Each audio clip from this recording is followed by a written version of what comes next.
Olá!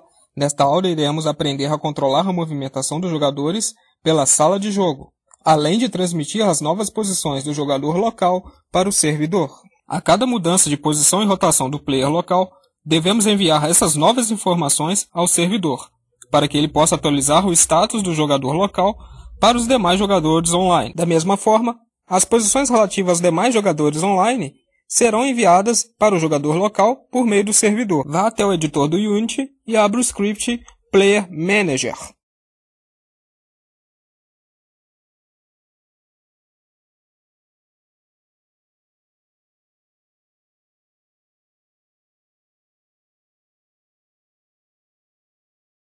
No método update, insira o seguinte trecho de código para que seja possível o jogador local controlar o seu respectivo personagem. Note que estamos utilizando o mesmo script Player Manager, tanto para tratar as ações do jogador local, quanto para controlar as ações dos demais jogadores online. Logo, necessitamos de uma forma para diferenciar os tipos de jogadores, local e online.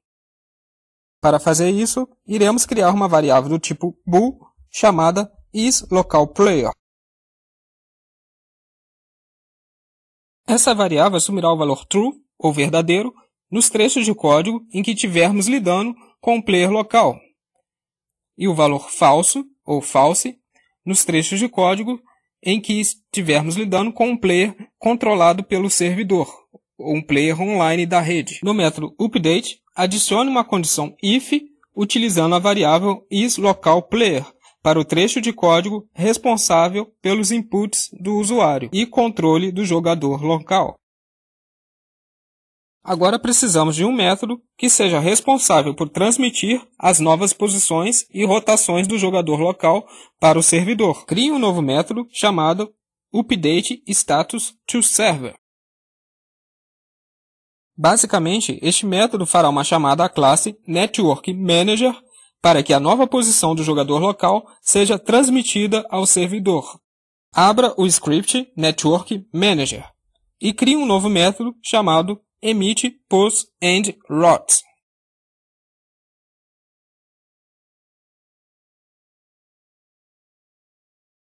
O método emitPosAndRoute será responsável por enviar ao servidor as novas posições e rotações do jogador local. Crie uma nova variável do tipo Dictionary chamada Data.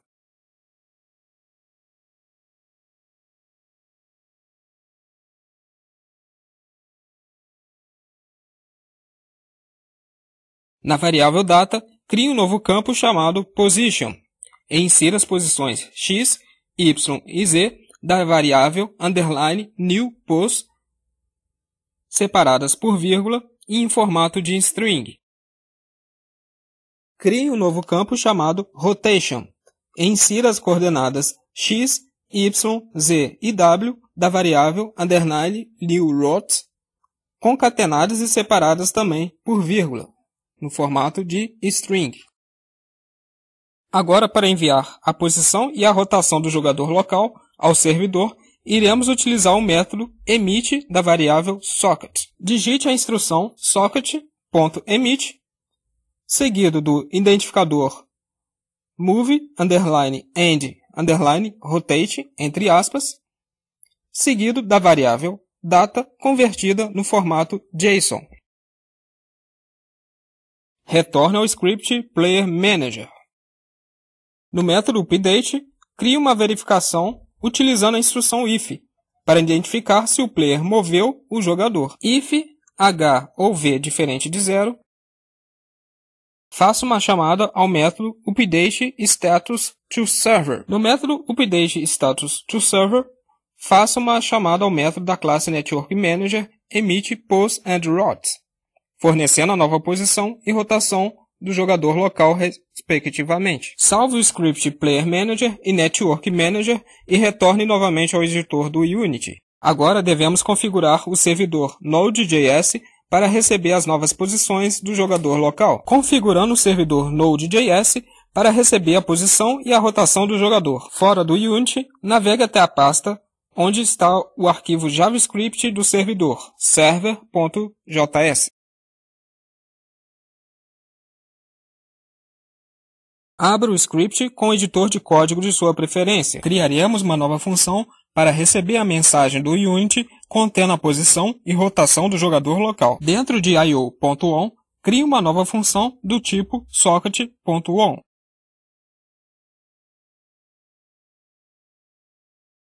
Como identificador da função, utilize o mesmo nome atribuído no envio da mensagem pelo método emit, pose and hot.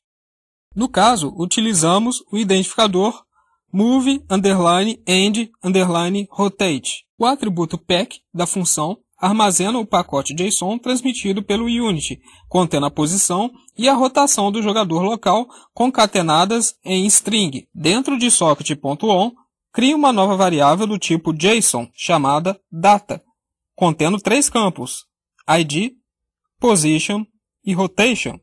Atribua ao campo ID da variável data o valor do ID da variável current player. Atribua ao campo position a nova posição do jogador local, armazenada em pack.position. Atribua ao campo rotation a nova rotação do player, armazenada em pack.rotation. Para enviar essas informações aos demais jogadores online, iremos utilizar o comando socket.broadcast.emit.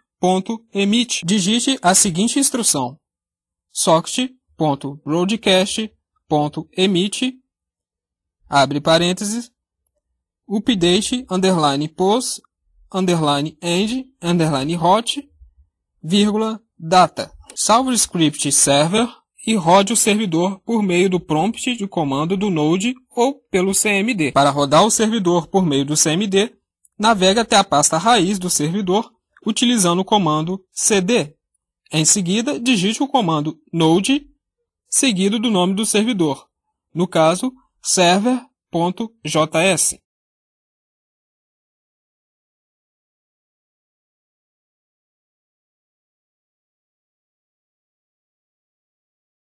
Configurando o Unity para que os demais jogadores possam receber a atualização do servidor contendo as novas posições e rotação do jogador local. Retorne ao Unity e abra novamente o script Network Manager.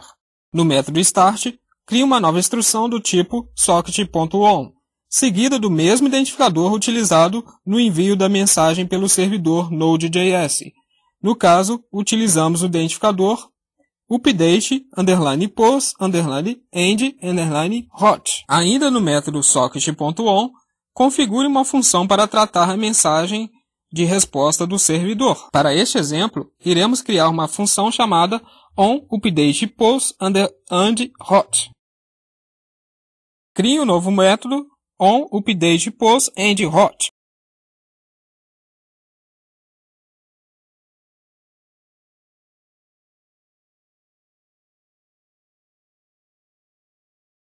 No novo método, crie uma nova variável do tipo Dictionary, chamada result.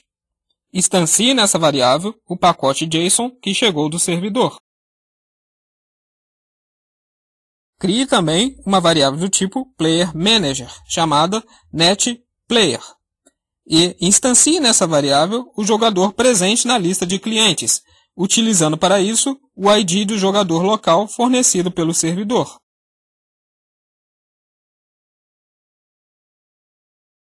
Abra novamente a classe Player Manager.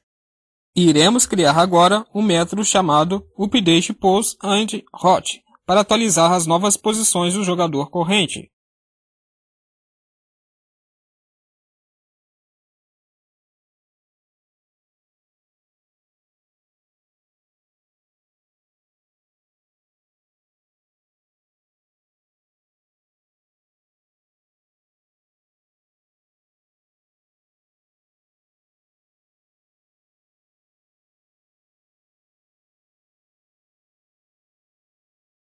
Retorne ao script Network Manager e faça uma chamada ao método updatePos and hot de netPlayer, fornecendo a nova posição e rotação do jogador corrente.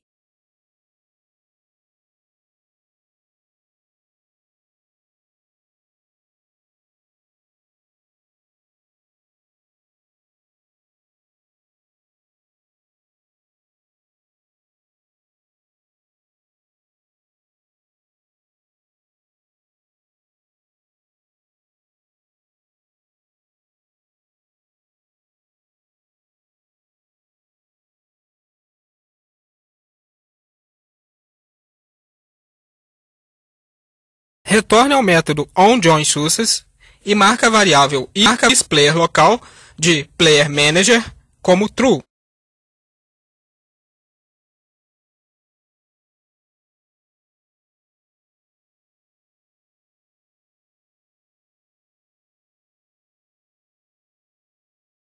Salve os scripts e retorne ao editor do Unity. Siga até o menu File, em seguida selecione a opção Build Settings. Selecione o botão Player Settings. Na janela Player Settings, vá até Resolution e Presentation e deixe marcar a opção Run in Background. Isso irá permitir que as movimentações dos jogadores possa ser atualizada mesmo com a janela fora de foco. Vá novamente ao menu File e crie uma nova build do jogo indo em Build and Run.